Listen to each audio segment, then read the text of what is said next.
Bapak Purbaya Yudi Sadewa, disilakan. Assalamualaikum warahmatullahi wabarakatuh. Assalamualaikum warahmatullahi wabarakatuh. Posisinya ganti rupanya. Ini lucu. Selamat siang, selamat sore, salam sejahtera bagi kita semua. Shalom, Om Swastiastu, Namo Buddhaya, salam kebajikan, Rahayu. Yang saya hormati, Wakil Menteri Keuangan, Bapak Suhasil Nazara, dan Bapak Yuda Agung, yang baru bergabung dengan kita. Selamat bergabung, Pak. Para pejabat di lingkungan Kementerian Keuangan, para pejabat yang dilantik hari ini, baik yang hadir secara fisik maupun virtual, serta hadirin sekalian yang berbahagia. Alhamdulillah hari ini spesial, karena bukan cuma pelantikan, tapi sekaligus menyambut Pak Yuda Agung sebagai Wakil Menteri Keuangan yang baru. Welcome to Juanda, Pak Yuda. Pak Yuda bukan orang baru dalam kebijakan ekonomi, beliau lama menjaga stabilitas moneter, menjaga inflasi dan nilai tukar, dan lain-lain, kerjanya banyak ya. Kini beliau diminta untuk ikut menjaga APBN. Kehadiran Pak Yuda tentunya akan memperkuat perspektif kita serta koordinasi di sektor keuangan. Itu makanya ada switch ya Pak ya. Supaya kita dengan BI semakin dekat. Jadi jangan dicurigain macam-macam teman-teman media. Ini emang desain supaya kita dengan BI semakin dekat lagi ke depan. Walaupun saya yakin sekarang udah cukup dekat ya. Di tengah gejolak yang sekarang banyak sentimen negatif di pasar, kita memang otoritas fiskal dan moneter harus semakin dekat lagi. Baru saja kita saksikan pelantikan para pejabat di lingkungan Kementerian Keuangan, khususnya di DJP. Kali ini merupakan pelantikan ketiga dalam 1 bulan terakhir. Ini adalah bagian dari strategi pembenahan organisasi dengan menempatkan orang-orang terbaik di tempat strategis dan di saat yang tepat. Pada kesempatan ini saya mengucapkan selamat kepada pejabat yang dilantik. Tapi orangnya sama, semuanya dilantik kan. Cuman tempatnya aja bergeser ya. Ada yang senang, ada yang sedih kali ya. Yang senang ya selamat, yang sedih ya Anda terus bekerja keras. Karena ini akan terjadi terus menerus, jadi rotasi di pajak dan bea cukai ada hal yang lumrah, yang biasa. Ketika Anda menunjukkan kinerja yang baik, pasti akan dipromosikan ke tempat yang lebih baik lagi. Jadi jangan takut, jangan putus asa. Ini ada hal yang biasa. Ini adalah langkah terencana untuk penguatan kinerja organisasi. Rotasi adalah hal yang wajar dalam organisasi, tujuannya untuk penyegaran baik pegawai maupun untuk organisasi. Kemenq menghadapi tantangan yang sangat kompleks, sehingga membutuhkan pegawai dan organisasi yang selalu fit. Saya mengapresiasi seluruh jajaran yang telah bekerja dengan baik, penuh dedikasi dan integritas. Kemenq membutuhkan orang yang siap memberikan seluruh pikiran serta jiwa raga untuk bangsa dan negara.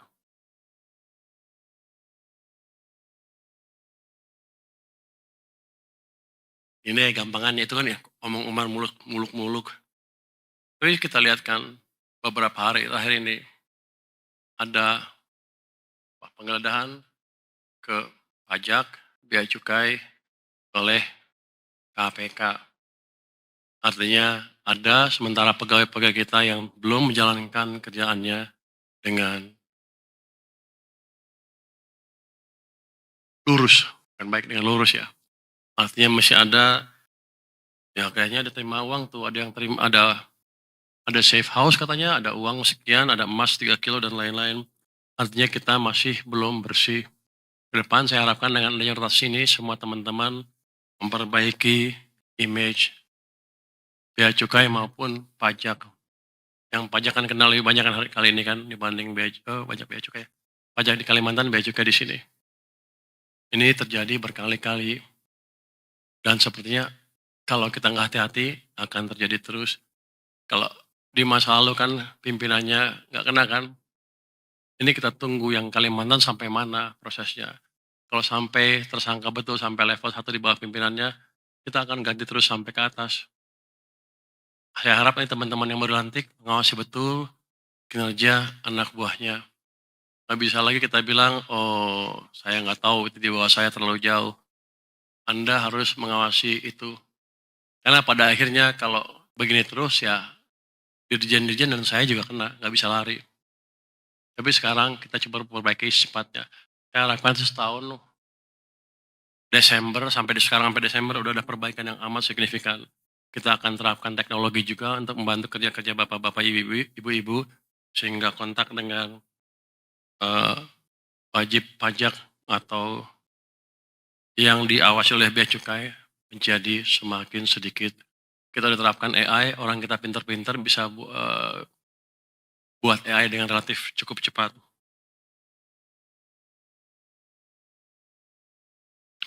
Tapi prinsipnya begini, ketika orang bea cukai atau atau pegawai Kementerian Keuangan mengalami hal tersebut, saya nggak akan tinggalkan Anda sendirian. Saya akan masuk, saya akan dampingin Anda lewat pendampingan ya.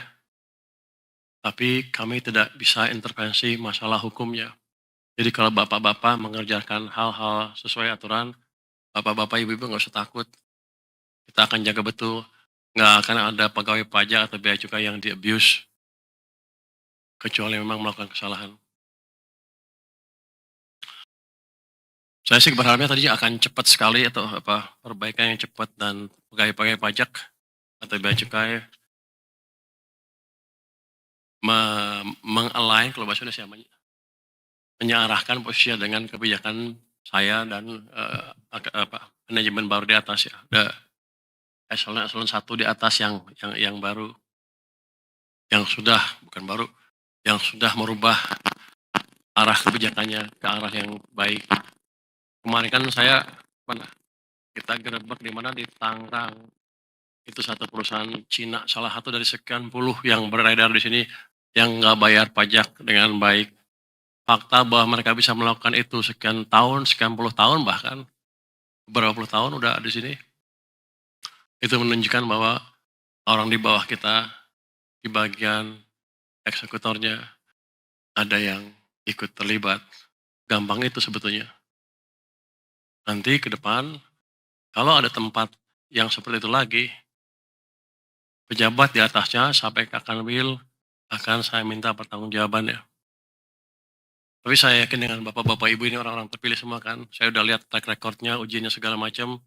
Kelihatannya sih nggak ada masalah untuk menjalankan hal itu. Asal Pak Sekjen rajin-rajin ya cek-cek ke bawah.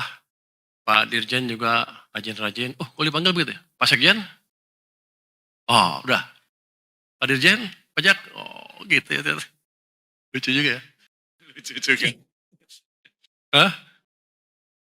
Dari TN gitu ya? Pak siapa? Pak Dirjen Kaya Negara? Oh, gitu ya. Saya baru tahu, saya udik. Enggak, ini hal yang serius, kita harus bereskan betul. Apalagi kemarin pengumpulan tax collection kita kan di bawah target karena ekonominya melambat.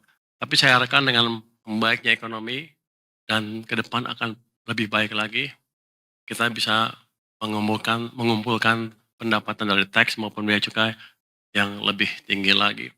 Saya sih mengharapkan ada perbaikan tax collection rate yang signifikan dari 9 sampai 9% sekarang, mungkin 11-12% untuk tahun ini, tahun depan kita perbaiki lagi.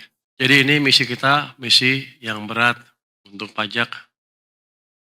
Kalau kemarin Anda mencapainya di bawah target, saya bisa ngelit di depan, bisa beralasan depan DPR bahwa karena ekonominya lambat. Tapi tahun ini kan nggak bisa lagi. Kalau sampai akhir tahun tax collection rate kita nggak membaik, padahal ekonominya tumbuhnya makin baik, saya akan digebukin DPR dan saya nggak bisa bertahan lagi. Saya nggak bisa memberikan argumen yang kuat. Kalau untuk orang yang seperti saya, orang yang ekonom seperti saya, itu suatu kekalahan yang telak. Pasti setiap malam saya nggak bisa tidur. Sekarang aja udah susah tidur. Jadi itu utamanya saya pikir teman-teman semua ke depan kita bersama-sama memperbaiki kinerja pajak, keuangan secara keseluruhan. Jangan sampai kita dikalahkan oleh pemain-pemain yang mengalahkan kita sampai sekarang ya. Dan jangan sampai pula nanti presiden masih mengumumkan hal-hal seperti ini. Dia bilang gini, ada kebocoran, pajaknya ada invoicing, under invoicing di bea cukai yang perpajakan kita. Beliau mengungkapkan itu berkali-kali setiap meeting. Saya sedih ngelihatnya.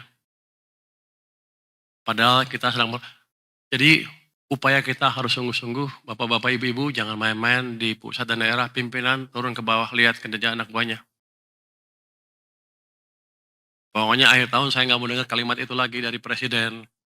Tentunya kalau prestasi kita bagus dan tax collection naik, misalnya ke 11-12%, alasan itu udah hilang. Nanti kita pesta makan-makan kalau itu kejadian Pak Sekjen ya. Mungkin demikian pesan singkat dari saya, jadi semangat, perbaiki kinerja pajak, perbaiki kinerja keuangan, perbaiki kondisi fiskal. Jadi kondisi negara secara keseluruhan nanti tergantung pada kinerja Anda semua. Terima kasih. Wassalamualaikum warahmatullahi wabarakatuh. Waalaikumsalam warahmatullahi wabarakatuh. Pada seluruh peserta dipersilakan kembali ke dalam posisi siap.